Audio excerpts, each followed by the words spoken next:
welcome to Common Fund's Point of View. My name is Anita Harriton. I'm head of client engagement for Common Fund's OCIO program, and I'm joined today by Chris Kuwait, who's our chief investment strategist. In this podcast, we look to give you our latest views in 15 minutes or less. Last episode, we talked about a soft landing, bonds, interest rate risks, and preliminary thoughts on the election changes.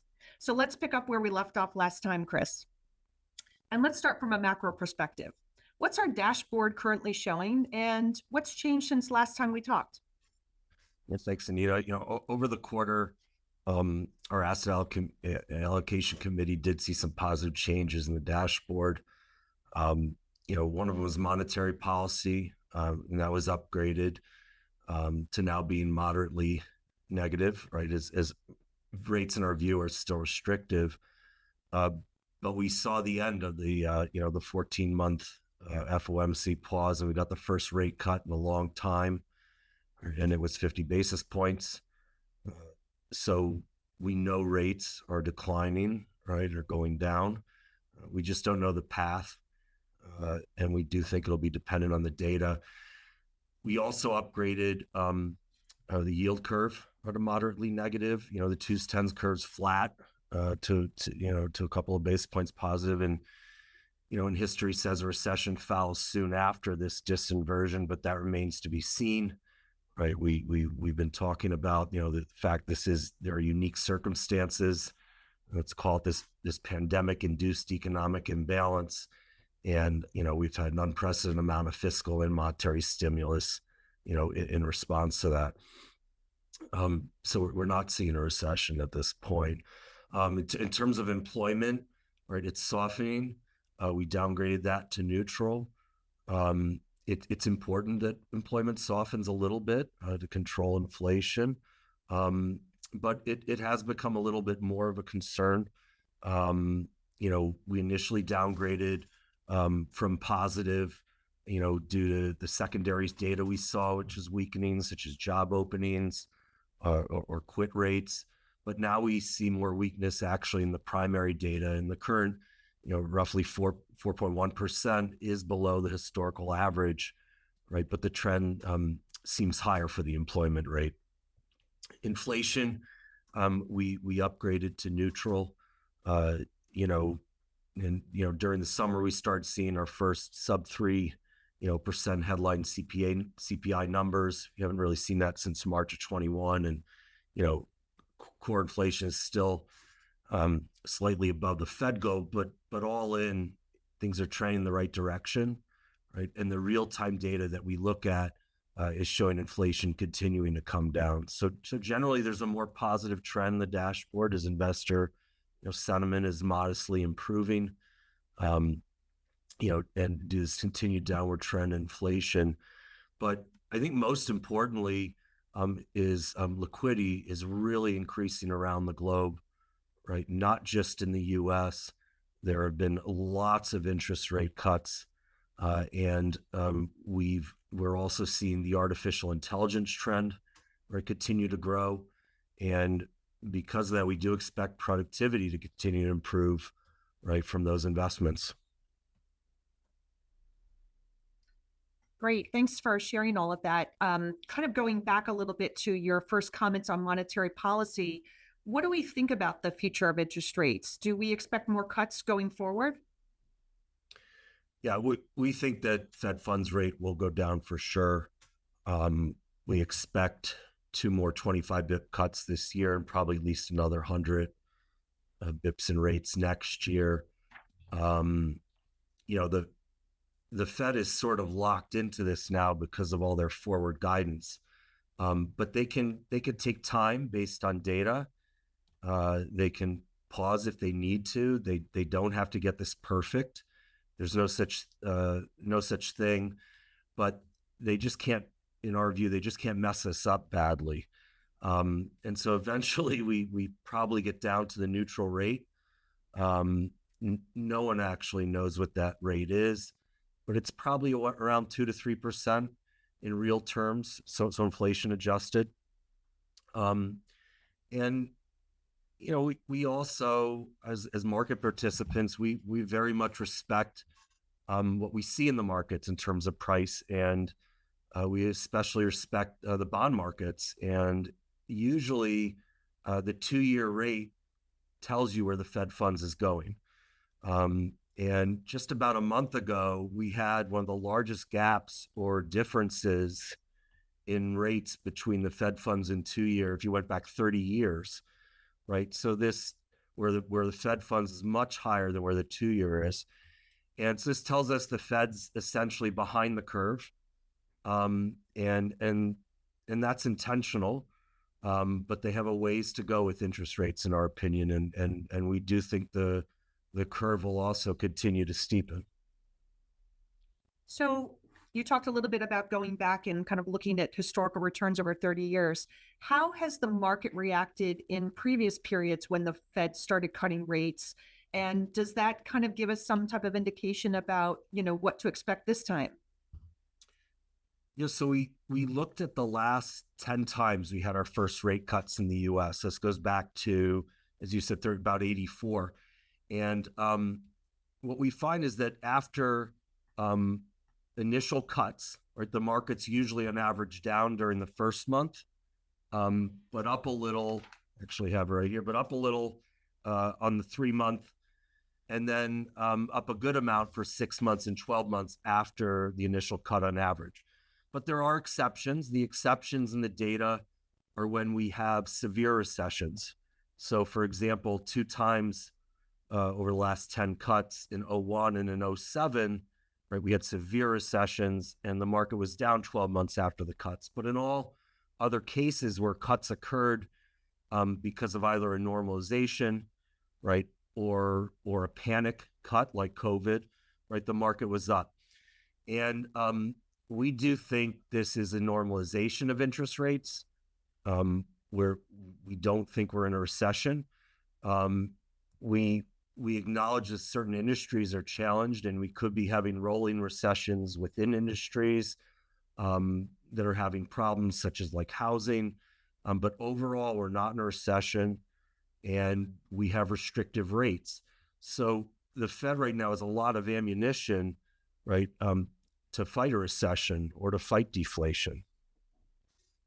So if we believe that the Fed will successfully engineer a soft or no landing, how does that impact common funds, tactical allocations, or our portfolio rebalancing approach?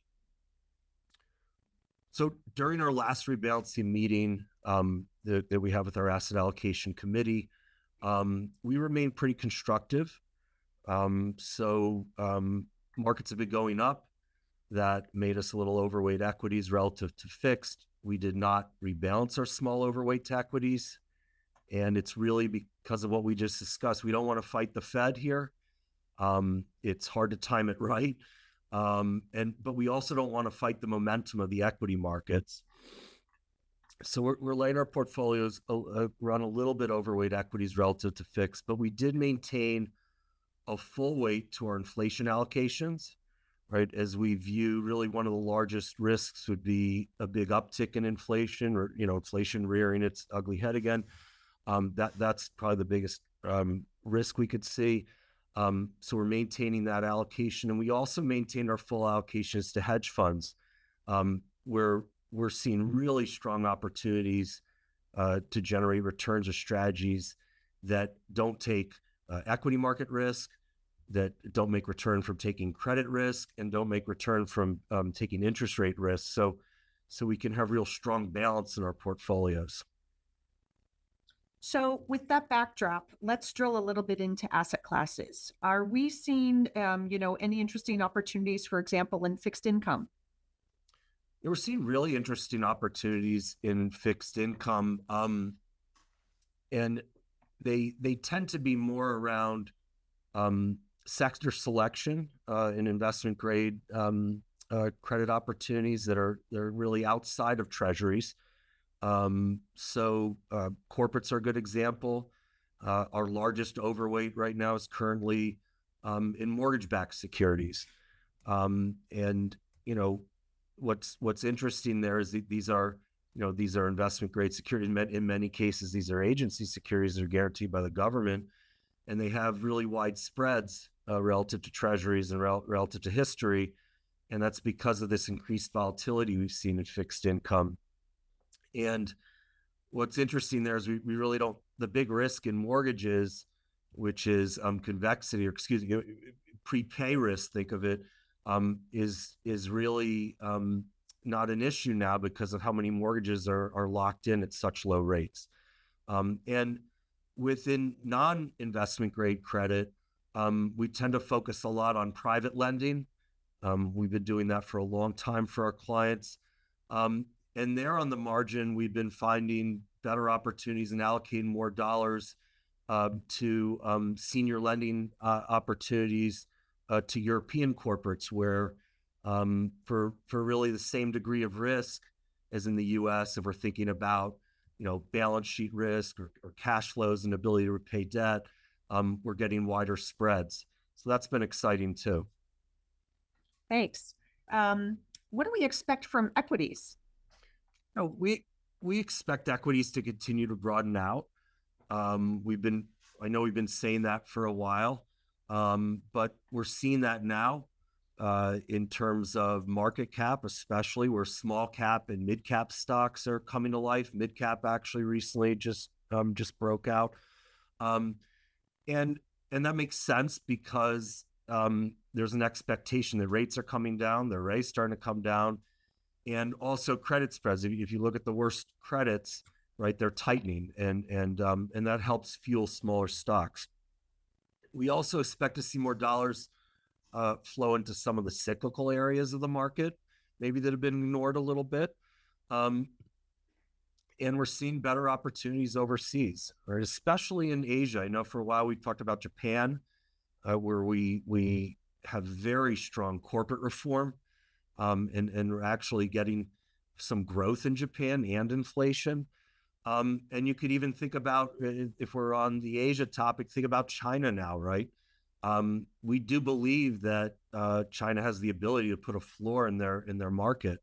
It's not that large, and they can print as much money pretty much as they want. And so what we see in terms of the stimulus plan with China, it is very large. It probably needs to, in our opinion, get bigger.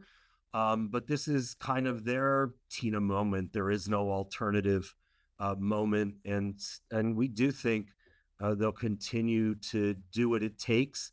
And we're seeing growth in sales there. We're seeing real growth in industrial output, and most importantly, seeing growth in fixed investment, because the real linchpin in China is we need to see housing improve. That's such an important part of their investment economy.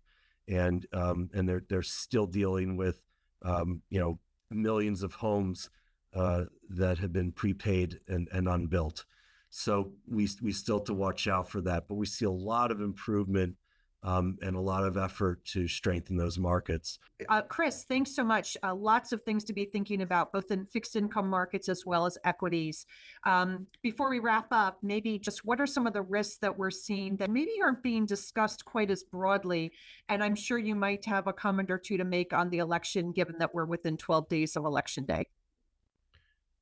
Yeah, so one of the risks I worry about that we haven't heard too much discussion on really, and certainly not during the election really, is our deficits. And it's not just the U.S. We have a world, right, where we're running at over 300% debt to GDP. I think it's like 330% plus, and we're all printing money, and just not sure how this ends. Right, we need to be humble about that. We need to be humble about the fact that we need folks to buy our treasuries. And you mentioned the election. I'm also a little bit concerned about really a red or a blue sweep in the election. And while it's highly unlikely to have a blue sweep, I think that's less than 10% chance. That would probably be tough on the markets. But I'm also a little bit concerned, or more concerned actually right now, about a red sweep, because there's a reasonable chance of that. If we look at sort of the betting markets, And while a red sweep would probably bring out risk taking and animal spirits, right, in the short run, I worry about us overheating, right, and how that impacts things like longer term interest rates. But these are things we're watching. And after the election, we will assess that and we'll act if needed. Lots to think about. That's a wrap for us. Chris, as always, thanks for your insight. I look forward to our next Thank you. conversation. Thank you, folks.